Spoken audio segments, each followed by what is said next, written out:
الرحیم الحمد للہ رب العالمین والصلاة والسلام علی اشرف الانبیاء والمرسلین وعلی آلہ الطیبین الطاہرین لا سیما بقیۃ اللہ الاعظم اما بعد فقد قال اللہ الحکیم فی کتابہ الکریم بسم اللہ الرحمن الرحیم فاسألوا اہل ذکر ان کنتم لا تعلمون۔ صلوات پڑھیں محمد و آل محمد پر۔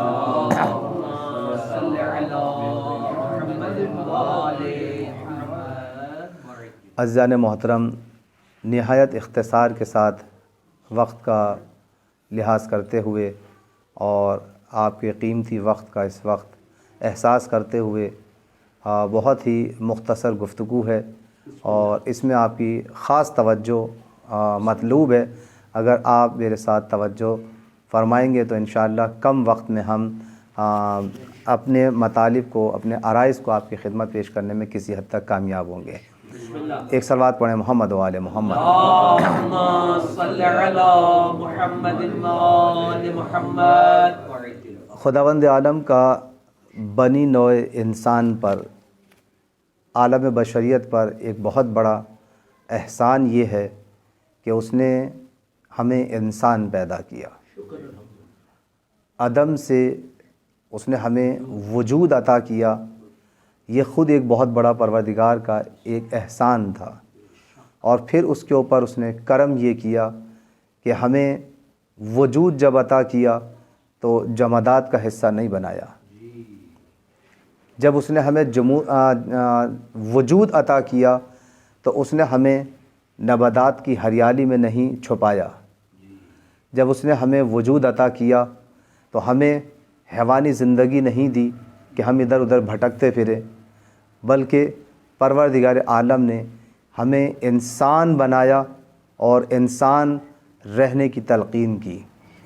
یہ بھی اس کا ایک کرم تھا کہ اگر آپ اس پر توجہ فرمائیں کہ اس نے انسان بنانے کے بعد ہمیں اشرف المخلوقات قرار دیا، لیکن صرف انسان بنا دینے کے بعد بھی پروردگار عالم کا کرم جو تھا وہ مسلسل ہماری ذات پر سایہ فگن تھا۔ اس لیے کہ آپ یہ دیکھیں کہ اس نے انسان بنانے کے بعد بھی ہمیں لاوارث نہیں چھوڑا، تنہا نہیں چھوڑا، بلکہ پروردگار عالم نے آپ دیکھیں کہ ہماری ہدایت کے لیے انتظام کیا۔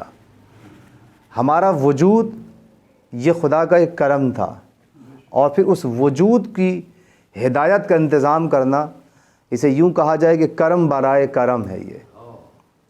یعنی انسان کو اگر اسی طرح سے چھوڑ دیا جاتا تو پروردگار نے اسے وجود تو دے دیا، یہ اس کو زندگی دے دی، یہ اس کا ایک کرم تھا، یہ اس کی ایک رحمت تھی پروردگار کی، لیکن اس رحمت کے بعد بھی پروردگار عالم نے انسان کے اوپر اپنی رحمت کو اس طرح سے کمال کے درجے تک پہنچایا کہ اس کے لیے ہدایت کا انتظام کیا ہے۔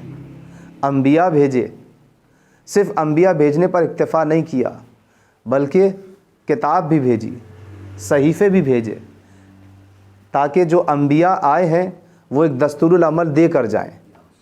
تو آپ دیکھیں سیلیبس بھی آیا اور اس کا پروردگار عالم کی طرف سے اس کی ٹیچنگ کا انتظام بھی ہوا۔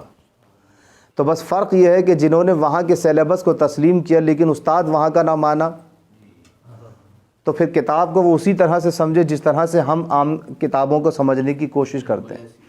پروفیسر صاحب کو چھوڑ کر پرائمری ٹیچر سے اگر مثال کے طور پر ہم کتاب کو سمجھنے بیٹھ جائیں تو ہم نہیں سمجھ سکتے۔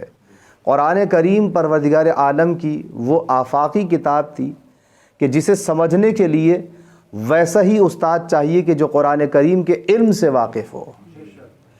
اس لیے پروردگار عالم نے جب نبی کریم صلی اللہ علیہ وآلہ وسلم کو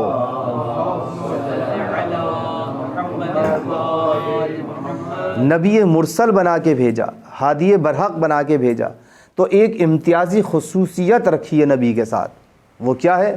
جسے سورہ نحل کے اندر پروردگار عالم نے 44ویں آیت میں بیان کر دیا ہے کہ ہم نے، اے میرے حبیب، ہم نے تمہیں یہ ذکر اس لیے بھی دیا ہے کہ لِتُبَيِّنَ لِلنَّاسِ، تاکہ آپ لوگوں کے لیے اسے بیان کریں۔ تو آپ دیکھیں مبین جو ہیں، معلم قرآن، مفسر قرآن، مبین قرآن، قرآن خدا نے بھیجا تو اس کا مبین بھی خدا ہی نے بھیجا ہے، مفسر بھی خدا ہی نے بھیجا، معلم قرآن بھی خداوند عالم کی جانب سے پیغام لے کر آیا ہے۔ اور واضح کیا قرآن کی اس آیت نے کہ ہم نے آپ کو اس لیے بھیجا ہے، ہم نے یہ قرآن اس لیے نازل کیا، اس ذکر کو اس لیے نازل کیا تاکہ جو کچھ ہم نے لوگوں کے لیے احکام نازل کیے ہیں آپ ان کی تفسیر بیان کر دیں۔ تو اس کا مطلب یہ کہ مفسر قرآن کون ہے؟ نبی کریم صلی اللہ علیہ وآلہ وسلم کی ذات۔ اب نبی کریم صلی اللہ علیہ وآلہ وسلم کی ذمہ داری تھی، کیونکہ ختم نبوت کا اعلان ہو چکا ہے کہ اب ان کے بعد کوئی نبی بھی نہیں آنے والا ہے، لیکن قرآن باقی رہنے والا ہے۔ تو یا رسول اللہ جب آپ دنیا سے چلے جائیں گے اور یہ قرآن باقی رہ جائے گا تو پروردگار عالم نے تو سیلیبس بھیجا تھا، یہ معلم کو واپس کیوں بلا لیا؟ توجہ ہے نا، یہ سیلیبس تو دنیا میں موجود رہ گیا، ابھی تو ہم نے سیلیبس کو سمجھا ہی نہیں، اور پروردگار یہ تو نے استاد کو واپس کیوں بلا لیا؟ کہ ہم نے ایک استاد کو بلایا ہے تو 12 استاد اس کے بدلے رکھ دیے ہیں۔ توجہ فرمائی۔ اسی وجہ سے نبی کریم صلی اللہ علیہ وآلہ وسلم جب جا رہے ہیں تو نہ صرف سیلیبس کا اعلان کر کے گئے کہ دیکھو میں تمہارے درمیان سیلیبس تو چھوڑ کے جا رہا ہوں، اگر یہ کہہ جاتے کہ میں تمہارے سیلیبس چھوڑ کر جا رہا ہوں تو آپ کو ہر ایک کو اختیار تھا، یا رسول اللہ آپ کیسے استاد ہیں؟ ایک پروفیسر یونیورسٹی میں ہوتا ہے، چانسلر ہوتا ہے، اسکول کا پرنسپل ہوتا ہے، کالج کا اسکول کا ہیڈ ماسٹر ہوتا ہے، تو وہ بھی یہ کام نہیں کرتا، اتنی بڑی غیر ذمہ داری کا کام کہ اتنا بڑا سیلیبس چھوڑ کر جائے اور اس کے لیے معلم کوئی نہ ہو۔ کہ ہم نے اسی وجہ سے اعلان کر دیا کہ انی تارکن فیکم الثقلین، ہم تمہارے درمیان 2 چیزیں، قرآن پروردگار عالم نے 2 چیزیں بھیجی ہیں ہدایت کے لیے، تو ضروری تھا کہ نبی کریم صلی اللہ علیہ وآلہ وسلم 2 ہی چیزیں چھوڑ کر جائیں، قرآن بھی چھوڑ کر گئے اور معلم قرآن بھی چھوڑ کر گئے۔ ایک صلوات بھیج دیں محمد و آل محمد۔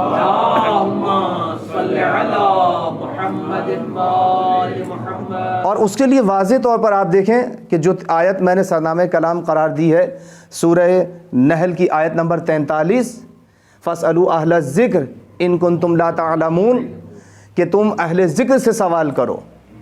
دیکھیں نبی کریم صلی اللہ علیہ وآلہ وسلم کے لیے بعد میں کہہ دیا کہ ہم نے انہیں معلم بنا کے بھیجا ہے تاکہ جو قرآن لوگوں کے لیے نازل کیا گیا ہے، جو احکام اس میں بیان کیے گئے ہیں وہ آپ لوگوں کے لیے بیان کر دیں۔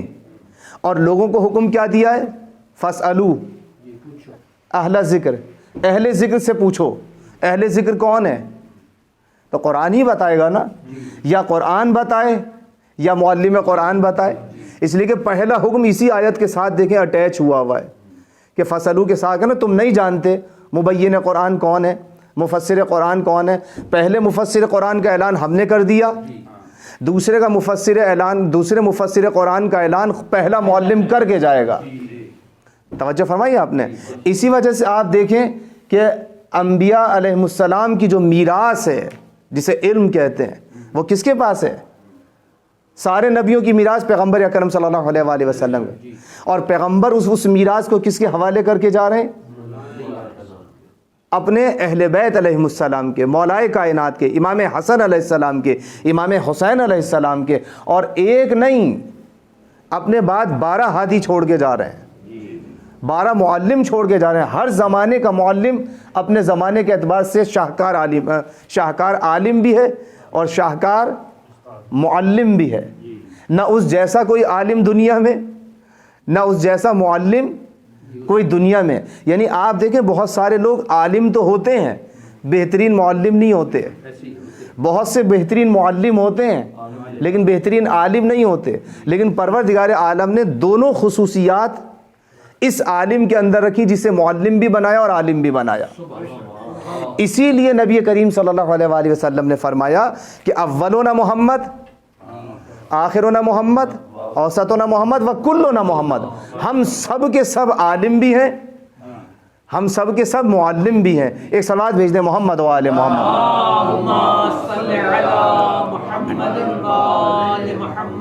فَاسْأَلُوا أَهْلَ الذِّكْرِ، اب یہ اہل ذکر کون ہے؟ آپ دیکھیں قرآن کریم کے اندر، کیونکہ بات قرآن سے ہو رہی ہے نا، تو اگر آیت پڑھوں تو زیادہ مزہ آئے گا آپ کو سننے میں۔ اب دیکھیں سورہ زمر، توجہ کیجیے، سورہ طلاق کی آیت نمبر 10، سورہ زمر بعد میں پڑھوں گا. سورہ طلاق کی آیت نمبر 10 میں خداوند عالم نے ارشاد کیا فرمایا؟ قد انزل اللہ الیکم رسولا الیکم الذکر رسولا. ہم نے تمہاری طرف، قد انزل اللہ، بتحقیق کہ اللہ نے نازل کیا ہے، الیکم تمہاری طرف نازل کیا، کسے؟ ذکرن رسولا، اس ذکر کو رسول بنا کے نہ بھیجا ہے. تو آپ کو پتہ چل گیا کہ جو ذکر آیا ہے وہ کون ہے؟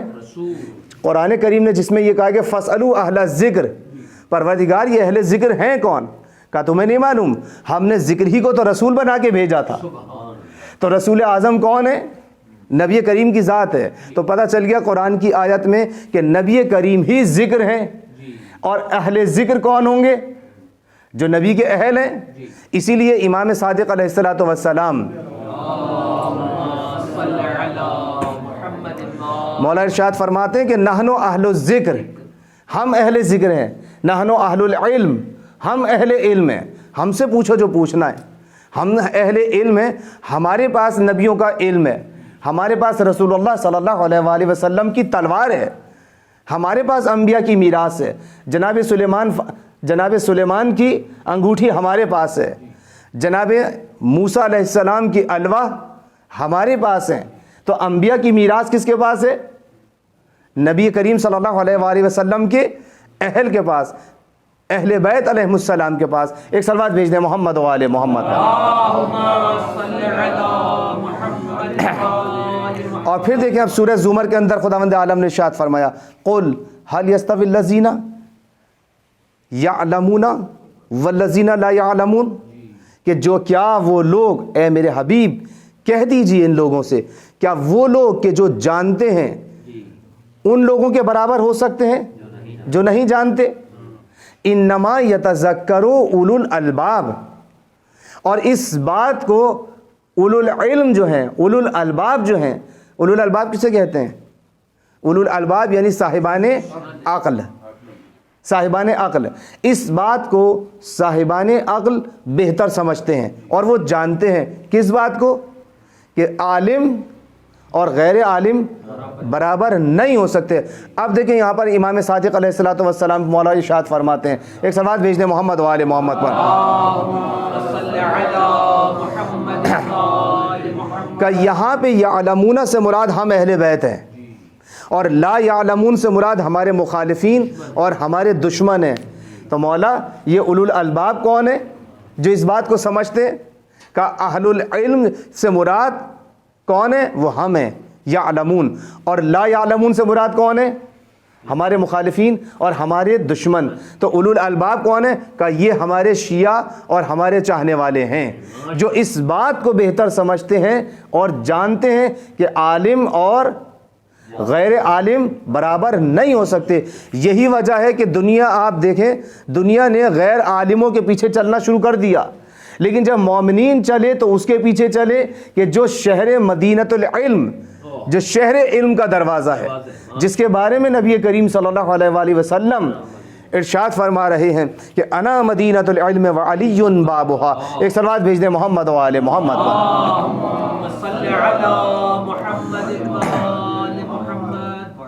یہاں پر میرے ذہن میں جو ہے ایک واقعہ موجود تھا، میں چاہتا تھا کہ اسے آپ کے سامنے بیان کروں. میں نے اپنے اس میں نکات میں بھی لکھا کہ اس واقعے کو مجھے بیان کرنا چاہیے. امام جعفر صادق علیہ السلام کی زندگی کا بہترین اور مشہور و معروف واقعہ ہے جناب سید حمیری. آپ جانتے ہیں کہ حمیری کون تھے؟ مشہور و معروف شاعر اہل بیت، کہ جنہوں نے اہل بیت علیہ السلام کی شان میں بڑے کمال کے قصیدے کہے، جسے علامہ امینی نے اپنی کتاب الغدیر میں بھی نقل کی ہے. مختلف قسم کے قصیدے. آپ کو پتہ ہے کہ یہ جناب محمد حنفیہ کی امامت کے قائل تھے. حالانکہ دیکھیں سید کہلائے جاتے ہیں، حمیری ہیں اور بڑے مشہور و معروف شاعر اہل بیت ہیں، محب اہل بیت ہیں، لیکن امامت کس کی تسلیم کر رہے ہیں؟ محمد حنفیہ کی. آپ معرفت دیکھ رہے ہیں؟ محب ہونا اور ہے، اور اہل بیت کا عرفان حاصل کر لینا اور ہے. تو آپ دیکھیں کہ ہر محب اہل بیت عرفان اہل بیت نہیں رکھتا ہے. جب امام جعفر صادق علیہ السلام کے پاس یہ بات پہنچی کہ سید ہمیری محمد حنفیہ کو اپنا امام تسلیم کرتے ہیں، تو اب آپ سنیں گے امام نے کیا کہا۔ امام علیہ السلام نے کہا کہ وہ کافر ہو گیا، محب اہل بیت ہے، شاعر اہل بیت ہے، قصیدے کہہ رہے ہیں، لیکن امامت کا انکار کیا ہوا ہے۔ توجہ فرمائی آپ نے، صرف کس کی امامت کو چھوڑ کر؟ آپ دیکھیں کہ امام زین العابدین علیہ السلام کی امامت کا انکار کیا، اور کس کی امامت کو تسلیم کیا؟ محمد حنفیہ کو۔ امام جعفر صادق علیہ السلام کیا کہہ رہے؟ کہ یہ کافر ہو گیا ہے، پیغام پہنچا دینا اسے۔ پریشان ہو گیا کہ میں تو محب اہل بیت ہوں، میں تو اہل بیت کی شان میں شاعری کرتا ہوں، اور امام صادق آل محمد جن کی زبان سچ کے علاوہ کچھ کہتی نہیں ہے۔ توجہ فرمائی آپ نے، دیکھیں اس بات کو تسلیم کر رہا ہے کہ صادق آل محمد ہے، لیکن امام ماننے کے لیے تیار نہیں تھا۔ امام نے کہا کہ تم پہنچے امام کی خدمت میں، کہا مولا یہ آپ نے میرے بارے میں کیا کہہ دیا؟ کہا کہ ہاں ہم نے کہا ہے، کہ تمہیں اپنے زمانے کے امام کی معرفت نہیں ہے اصل میں، اس لیے ہم نے یہ بات کہی ہے۔ کہا مولا میں تو آپ کا شاعر ہوں، آپ کی محبت میں شاعری کرتا ہوں، اور مشہور و معروف شاعر ہے، بہترین شعر کہتا تھا امام کی شان میں۔ تو امام نے اس کا ہاتھ پکڑا اور اس مقام پر لے کر چلے جہاں ایک قبر موجود تھی۔ توجہ ہے نا، لے کر چلے ہاتھ پکڑ کر اس قبر کے پاس، اور قبر پر کے قریب پہنچنے کے بعد 2 رکعت امام نے نماز پڑھی، اور قبر پہ ہاتھ مار کر کہا کہ اٹھ، قبر سے باہر آ جا۔ اب جو قبر سے باہر اٹھا تو دیکھا کہ ایک جوان شخص، کہا کہ کون، بتاؤ اپنا نام، کون ہو تم؟ امام علیہ السلام نے جب سوال کیا تو جواب دیا کہ میں محمد حنفیہ ہوں۔ توجہ فرمائی آپ نے، کس کی قبر پہ لے کے گئے؟ محمد حنفیہ۔ تاریخ میں سب یہ واقعہ ہے نا قابل توجہ بات، اور کس کو لے کے گئے ساتھ؟ محمد سید ہمیری کو، کہ جس نے امام تسلیم کیا ہے تو کسے؟ محمد حنفیہ کو۔ کہ دیکھیں کبھی کبھی امام کسی ایسے گمراہ شخص کو کہ جو ہو تو حق پر، لیکن کسی وجہ سے، نادانگی کی وجہ سے اگر گمراہ ہو جائے تو امام ہدایت کر دیتے ہیں، لیکن اگر کوئی اپنی گمراہی پہ اڑ جائے پھر ہدایت کا رستہ بند ہے، کیونکہ جانتے ہیں کہ یہ محب اہل بیت بھی ہے لیکن نادانی کا شکار ہوا ہے۔ اسی لیے ہاتھ پکڑ کر لے کر چلے اور کہا کہ آؤ ہم تمہیں دکھاتے ہیں، حق تم اپنی آنکھوں سے دیکھو۔ اور جب بلند ہوئے کہا بتاؤ کون ہو تم؟ کہا کہ محمد حنفیہ ہوں۔ کہا میں کون ہوں؟ کہا آپ میرے وقت کے امام ہیں۔ توجہ فرمائی، کہا بتاؤ میرا نام کیا ہے؟ کہا جعفر ابن محمد علیہ السلام۔ کہا آپ بھی امام؟ آپ کے والد بھی امام؟ ان کے والد بھی امام؟ کہا تم امام ہو؟ کہا نہیں اے حجت خدا ہم امام نہیں ہیں، ایک صلوات بھیج دیں محمد و آل محمد پر۔ کتنا عجیب واقعہ۔ توجہ فرمائی، جب ہمیری نے اس منظر کو دیکھا تو امام کے قدموں پر گر گئے، امام کے قدموں پر گر گئے اور کہنے لگے کہ میں گواہی دیتا ہوں کہ آپ یقیناً وقت کے امام ہیں، حجت خدا ہیں، اور میں آپ کی امامت کا اقرار کرتا ہوں اور اس بات کو تسلیم کرتا ہوں کہ واقعاً محمد حنفیہ امام نہیں ہیں۔ ایک صلوات بھیج دیں محمد و آل محمد پر۔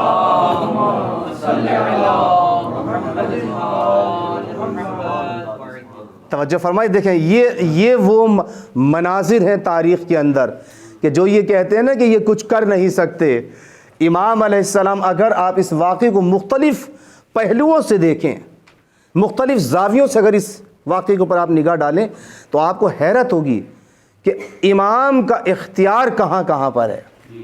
توجہ فرمائی آپ نے، اسے کہتے ہیں تکوینیات پر اختیار۔ پروردگار عالم کی طرف سے کرم ہے اپنے بندوں پر کہ جسے چاہتا یہ اختیار عنایت کر دیتا ہے۔ توجہ فرمائی آپ نے، اور آپ دیکھیں امام علیہ السلام نے بھی اپنا اختیار چلایا، تو اختیار کس طریقے سے چلایا؟ کہا دیکھو پہلے ہم پروردگار عالم کی بارگاہ میں سجدہ کر رہے ہیں، یہ نہ سمجھ لینا کہ یہ اختیار ہمارا مستقل اختیار ہے، ہم خدا نہیں ہیں، ہم موت کے بعد زندگی نہیں دے رہے ہیں, ہم پروردگار عالم کے اذن سے اسے زندہ کر رہے ہیں. توجہ فرمائی, زندہ کرنے والا وہی ہے, معجزہ ہمارے ذریعے وصول پا رہا ہے. توجہ فرمائی, ہم زندہ کرنے والے نہیں ہیں, زندگی دینے والا وہی ہے.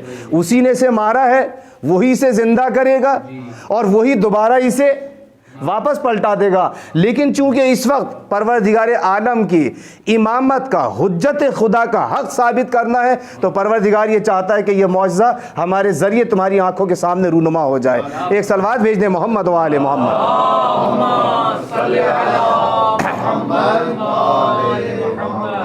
جناب بسطامی نے امام جعفر صادق علیہ السلام کے گھر پہ سقائی کا کام کیا ہے. سقا کسے کہتے ہیں؟ پانی پلانے والا, پانی بھرنے والا. 13 سال تک اس بزرگ شخصیت نے امام کے گھر میں خدمت انجام دی ہے, پانی بھرتے رہے, اور عظیم علماء کو انہوں نے اپنی آنکھوں سے دیکھا امام کے سامنے پرورش پاتے ہوئے. اب آپ یہ دیکھیں کہ امام علیہ السلام کے درمیان شیخ طوسی علیہ الرحمہ اپنی کتاب میں لکھتے ہیں, کہتے ہیں کہ زکریا ابن آدم, نام سنا ہوگا آپ نے, زکریا ابن آدم امام جعفر صادق علیہ السلام کے غلاموں میں سے ایک غلام ہے, کہ یہ بھی تشریف فرما ہے اور بزم امامت سجا ہوا ہے. اور سفیان ثوری وہاں پر موجود ہیں. سفیان ثوری کو آپ جانتے ہیں, بڑے مشہور و معروف راوی ہیں, تابعین میں سے ہیں. اور انہوں نے, آپ اگر روایات کی کتاب اٹھا کے دیکھیں, شیعہ سنی کتابوں میں ان کی بے پناہ روایات ملیں گی آپ کو سفیان ثوری سے. سفیان ثوری نے امام علیہ السلام کی جب کلمات سنے, ان کی گفتگو سنی, حیرت زدہ ہو گئے, کہ مولا یہ کلام تو جواہرات ہیں, آپ کی زبان سے نکلے ہوئے کلمات, یہ کلمات تو جواہرات ہیں. تو اس پر ایک تو صلوات ہونی چاہیے تھی.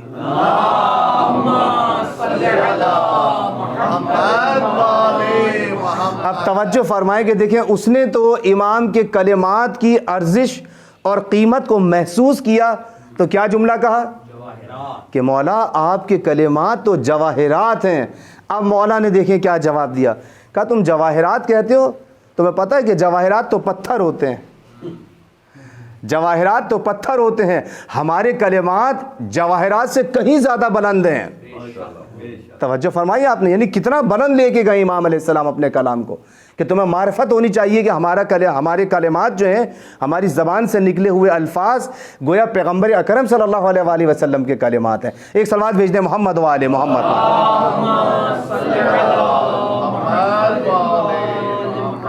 آپ دیکھیں کہ ایسے ایسے شاگرد, 4000 شاگرد امام علیہ السلام کے سامنے زانو ادب طے کرتے تھے, اور کیسے کیسے افراد تھے کہ اس بزم کے شاگرد دنیا والوں کے امام بنے ہیں.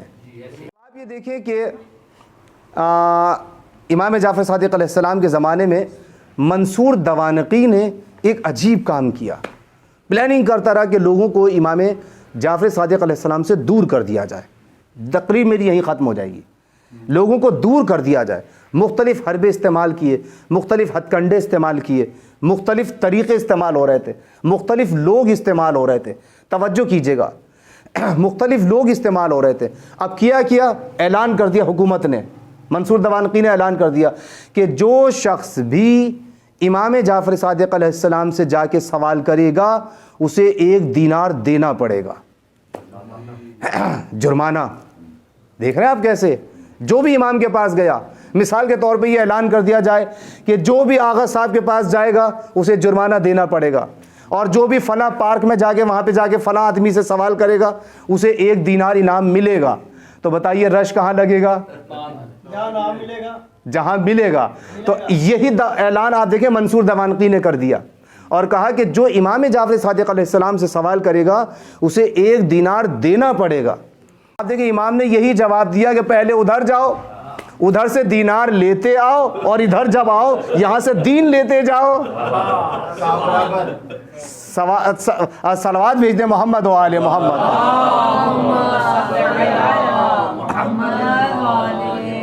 آپ نے دیکھا کہ امام علیہ السلام نے فرمایا کہ یہ تو مسئلہ ہی حل ہو گیا. یہاں سے دین لیتے جاؤ، جرمانہ دینا پڑے گا تو تم جرمانہ تو پہلے ہی لے کر وصول کر کے آ جائے، بس کام یہ کرو کہ پہلے وہاں جاؤ، وہاں سے لیتے آؤ، جہاں کے سوال ہم سے پوچھو تمہیں دینار دینا پڑ جائے گا، دین بھی چلے گا تمہارا۔ اب آپ دیکھیں کیسی امام علیہ السلام نے اپنے چاہنے والوں کو ترکیب بتائی کہ گھبرانے کی ضرورت نہیں ہے، مشکلات سے، پریشانیوں سے کا حل نکالنے کی کوشش کرو، امام علیہ السلام نے بتایا۔ بس عزیزان محترم، کیونکہ کافی میں نے آپ کی سمع خراشی کی، اور یہاں پر میں اپنی گفتگو کو تمام کرتا ہوں کہ جب یہ ترکیب بھی منصور دوانقی کی کامیاب نہیں ہو سکی تو اس نے امام علیہ السلام کے قتل کا منصوبہ بالآخر بنا لیا، اور پھر مدینے کے گورنر کے پاس اس نے زہر بھرے انگور بھیجے اور کہا کہ جعفر صادق علیہ السلام کو کسی بھی طریقے سے انگور پیش کیے جائیں اور ان کو یہ زہر آلود انگور کھلا دیے جائیں۔ بس عزیزان محترم، جملے مختصر کر رہا ہوں کہ امام علیہ السلام کی خدمت میں جب وہ انگور جبراً پیش کیے گئے تو زہر نے اپنا اثر کیا، اور جب بدن پہ زہر اثر کر رہا تھا نا تو امام موسیٰ کاظم علیہ السلام پاس تھے، اولاد قریب تھی امام کی، امام جعفر صادق علیہ السلام کی آل اولاد سب قریب تھے۔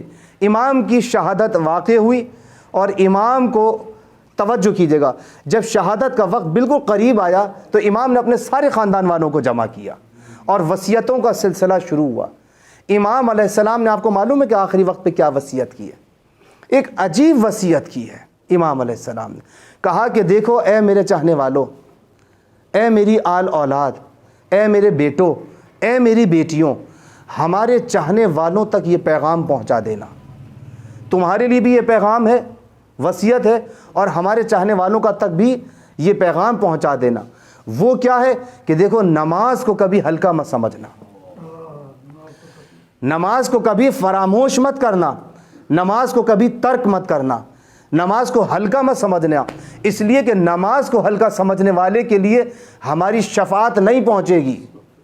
توجہ فرمائی آپ نے کہ امام علیہ السلام آخری وقت میں اپنے چاہنے والوں کو کس طریقے سے یاد کر رہے ہیں۔ ہاں عزیزان محترم، امام علیہ السلام، امام جعفر صادق علیہ السلام نے تنہا آپ کو آخری وقت یاد نہیں کیا ہے، بلکہ آپ دیکھیں کربلا میں آئے، امام حسین علیہ السلام نے بھی اپنے شیعوں کو، اپنے چاہنے والوں کو یاد کیا۔ اس وقت کہ جب سید سجاد سے آخری مرتبہ ملے ہیں تو کیا کہا تھا؟ جناب زینب سلام اللہ علیہ سے کیا کہا تھا کہ اے بہن زینب، جب مدینے پلٹ کر جانا تو ہمارے شیعوں کو پیغام پہنچا دینا۔ سید سجاد، جب مدینے جانا تو ہمارے چاہنے والوں کو یہ پیغام پہنچا دینا کہ اے شیعوں، کاش تم کربلا میں ہوتے تو تم دیکھتے کہ میں علی اصغر کے لیے کس طریقے سے 2 گھونٹ پانی کے طلب کر رہا تھا۔ امام نے آپ کو اس وقت بھی یاد کیا عزیزان محترم۔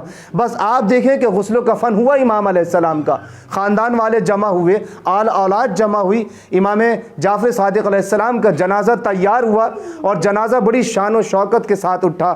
میں کہوں گا کہ ہاں مولا، آپ جعفر صادق ہیں، آپ کا جنازہ شان و شوکت سے اٹھا، ہاں اٹھنا بھی چاہیے تھا، اس لیے کہ آپ وطن میں تھے، آپ وطن میں تھے تو آپ کے پاس آپ کی آل اولاد موجود تھی، آپ کے چاہنے والے موجود تھے، شان و شوکت کے ساتھ آپ کا جنازہ اٹھنا ہی چاہیے تھا۔